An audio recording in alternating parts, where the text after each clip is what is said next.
Boa noite, Roger. Boa noite aos colegas presentes na sala virtual de imprensa. Vamos dar início à coletiva após Fluminense 0, Ceará 0, com a Paula Carvalho do GE. Globo. Boa noite, Paula. Boa noite, Daniel. Boa noite, Roger. Queria fazer duas perguntas, por favor. A primeira é aquela uma análise geral dessa partida e, além disso, quanto a essa lesão do Fred pode preocupar, né? O Bobadilha e o Abel Hernandes também vão comprar. O Luca, que virou essa quarta alternativa ali para o setor, não entrou bem hoje e na próxima semana tem jogo pela Libertadores. Obrigado, boa noite. Eu penso que a gente fez um grande jogo. Construímos durante todo o tempo da partida, né, os 95 minutos, né, de jogo, situações importantes, né, a alternativa iniciada com o Biel por dentro no tripé nos gerou muita aproximação e ao mesmo tempo com as jogadas individuais do Caio e do Luiz, que hoje para mim fez uma grande partida também. A gente conseguiu chegar na frente dentro de uma proposta de jogo do adversário, que era se defender bem, congestionar nossos espaços, tentar contra-atacar ou, através da bola parada, conseguir o seu gol. É um desses jogos que a gente lamenta o resultado, mas festeja a atuação, né, porque produzimos muito, né? Eu tinha o desejo de proporcionar dentro dessa estrutura, características diferentes para buscar deixar velocidade pelos três corredores, né? E hoje eu acho que funcionou adequadamente, mesmo não tendo saído com a vitória no jogo. A lesão, o Fred, obviamente, que preocupa, é precipitado a gente falar alguma coisa, porque é preciso fazer o exame, né? Ainda mais que a gente já tem duas outras opções entregues ao departamento médico. A gente espera poder aprontar uma das nossas alternativas para o jogo da terça-feira. Agora, o Luca, eu acho que o Luca, dentro da sua virtude, né, que busca as costas, nesse jogo com a defesa congestionada, com poucos espaços de profundidade, teve um pouco mais de dificuldade, mas para mim foi muito participativo na partida, né, criou muitas oportunidades de levar a linha do adversário para trás, para aparecer espaço para as flutuações do Biel, as flutuações do Caio, né, e poder ter sido premiado com gol numa cabeçada bonita, que o goleiro fez uma grande defesa. Né, agora é planejar o jogo do Brasileiro no final de semana, mas pensando sobretudo no jogo da Libertadores e calcular essas alternativas, os riscos, né, para que a gente chegue bem nesses dois compromissos. Agora é a vez do Wellington Campos, da Rádio Tupi. Boa noite, Wellington.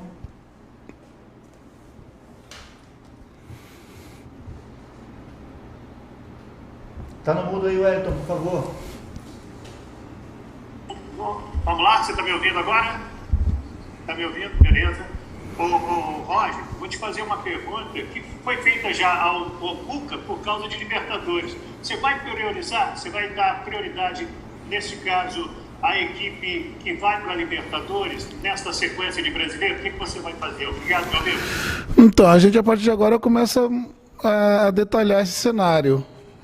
A gente fez um exercício de pensamento antes desse jogo, trazendo do jogo do Cerro para trás, né? Fazendo as 3 rodadas para trás e vendo o que a gente tinha. E cada jogo o cenário acaba se alterando, né? Hoje teve a questão do Fred, isso também muda o cenário novamente, né? Porque nós podemos, por exemplo, na ausência dos 3 centroavantes, né, tendo o Luca como a única opção de frente, né? E ir para o jogo, por exemplo, com o Sport, que é um jogo importante no Campeonato Brasileiro fora de casa, né, correndo o risco de colocar o Luca no jogo e a gente não ter nem essa alternativa, né, para terça-feira. Então tem que ser muito bem medido, né? O certo é que a gente vai segurar alguns atletas, sim, né, para que a gente levar para o jogo contra o Sport, né, um time competitivo, sem que a gente tenha algum tipo de prejuízo para o jogo da terça-feira, que é logo na sequência.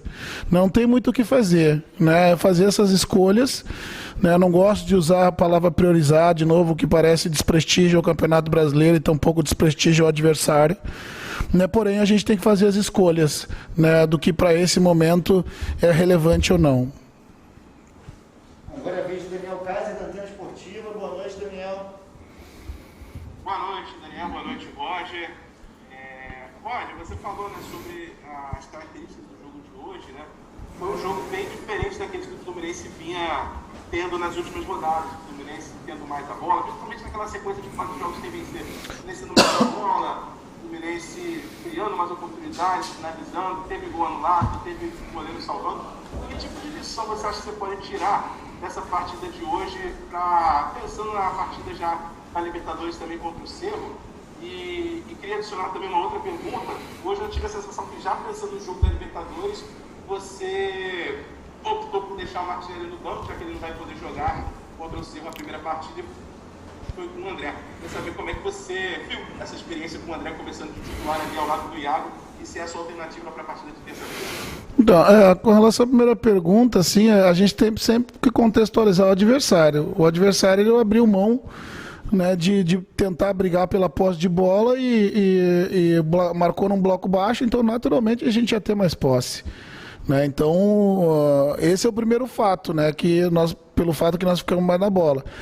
O fato também de eu sair buscar alternativa, né, com o Biel por dentro no tripé, era justamente em função da característica do adversário, e pensando que a gente buscaria com o Biel no tripé a velocidade pelos 3 corredores e flutuação às costas da primeira linha. Foi o que aconteceu nas jogadas, a maior parte das jogadas, com o Biel flutuando, né, com o Caio arrastando, com o Luiz arrastando pelo lado, gerou muita dificuldade para o Ceará, né? Então, por isso foi um jogo diferente. Obviamente, a característica dos jogadores diferente de cada função dá uma combinação de jogo diferente, né? Senão não houve milagre nenhum, né, dentro da estrutura que a gente tinha, apenas a mudança das características que proporcionou um tipo de jogo diferente. Com relação ao Caio, é isso mesmo que você analisou. Qual foi o nosso raciocínio à medida que o Martinelli não pode jogar?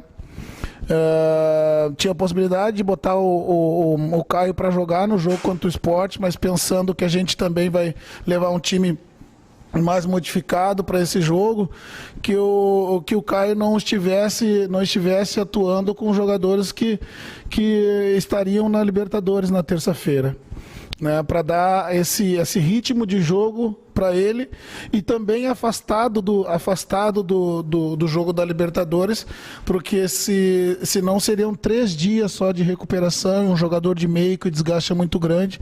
Também correria o risco do André, mesmo jovem, né, pelo desejo de se doar dentro de campo, não chegar completamente recuperado para o jogo da Libertadores. Então foi isso mesmo, né? Foi a ideia de colocá-lo em campo, tentar dar jogo e minutagem, né, podendo levá-lo também para o jogo contra o Sport, mas para entrar um pouco só, né, ou para sair jogando, depois sair do jogo, ou para entrar do banco, para ter mais rodagem e chegar jogado nesse jogo da Libertadores. Para encerrar, vem Pedro Rangel, observações tricolores. Boa noite, Pedro. Boa noite, Daniel. Boa noite, Roger. Boa noite a todos. Roger, a gente viu o Fluminense um pouquinho mais insinuante com a presença do Fred em campo, né? O Fred faz um papel de pivô importante, é um líder também, né? E preocupa mais a zaga. Depois a gente sentiu, pelo menos ao meu sentir, que o Fluminense começou a ter um pouco mais de dificuldade nesse meio de campo. Eu queria entender a entrada do Lucas, se o Lucas entrou para fazer basicamente o que o Fred vinha fazendo, e o porquê da mexida, né? Colocou os 3 jogadores, o Martinelli, o Casares e o Nenê, aos 30 do segundo tempo, se essa alteração não poderia ter sido feita um pouquinho antes. Como é que foi a sua leitura de jogo, com a saída do Fred, principalmente, depois com a entrada desses 3 jogadores no segundo tempo? Obrigado e boa noite. O Fred estava bem ali, segurando a linha, fazendo como você frisou, a linha se preocupar com ele e criando espaços, dentro do campo ofensivo, né? Para, como eu disse, Biel, Caio, Luiz flutuar, né? Depois quando o Luca entrou, né? Ele buscou fazer um trabalho semelhante, mas são características diferentes. O Luca é oriundo dessa função, mas é um jogador que puxa muitas profundidades. E com pouco espaço é muito difícil, né? Com um time em bloco baixo. Né, eu fiz as alternativas mais para o final do jogo porque nós estávamos bem, nós estávamos controlando o jogo e criando muitas oportunidades. Né, então o Luiz estava bem e busquei fazer as alternativas, as mudanças, né, porque as alternativas que nós tínhamos no banco não eram, né, assim como... Né, o Nenê por dentro, né, o Casares na beirada, né, também podia ter utilizado o Kaique do lado, no lugar de um dos pontas, né, nós estávamos bem na partida, não foi, né, não senti queda de rendimento, né, pelo contrário, cada vez mais a gente empurrou o adversário para trás, né, e depois ali as mexidas a gente manteve e continuou criando igual, né, as alternativas eu vou sentindo no que eu penso com relação ao jogo, do que o movimento do adversário, das mexidas do adversário, né, o momento que eu penso que dá para mexer em determinada posição, né, foi isso, foi uma decisão estratégica de manter os jogadores que estavam bem até eles ficarem mais desgastados na partida, né, e deixarem de contribuir tanto, né, o que acontece na maioria das vezes não é que o jogador deixa de contribuir ofensivamente, né? Daí eu já vejo daí o Luiz retornando um pouco mais arrastado para a fase defensiva, né? O meio campo a gente começa a errar um pouco mais de passe porque o desgaste começa a chegar e a partir daí eu optei por mexer, antes não. Obrigado, Roger, obrigado aos colegas, boa noite a todos. Boa noite.